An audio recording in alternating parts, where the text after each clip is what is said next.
আল জাজিরার একটা ছবি, সেনাবাহিনী সদস্যরা অটোমেটিক রাইফেল নিয়ে শুয়ে পড়লেন লাইন দিয়ে, তাদের 20 গজ দূরে নিরস্ত্র সাধারণ মানুষ, আমরা, আমার দেশের জনগণ, তাদের দিকে সেমের অটোমেটিক রাইফেল থেকে গুলি চলল। এর দৃশ্য দেখার পরে আসলে বাসায় বসে থাকার কারো কোনো সুযোগ নেই।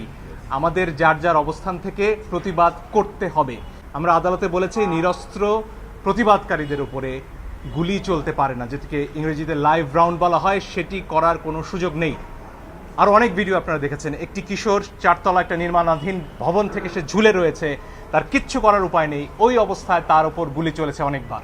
আরেক শিশু, সে তার চোখ দিয়ে গুলি ঢুকেছে, মাথার পেছন দিক দিয়ে বেরিয়ে গেছে। জিজ্ঞেস করুন সে কোথায় ছিল? তার বাসায়, ঘরের ভেতর, জানালা দিয়ে বাইরে তাকিয়েছিল, এই তার অপরাধ।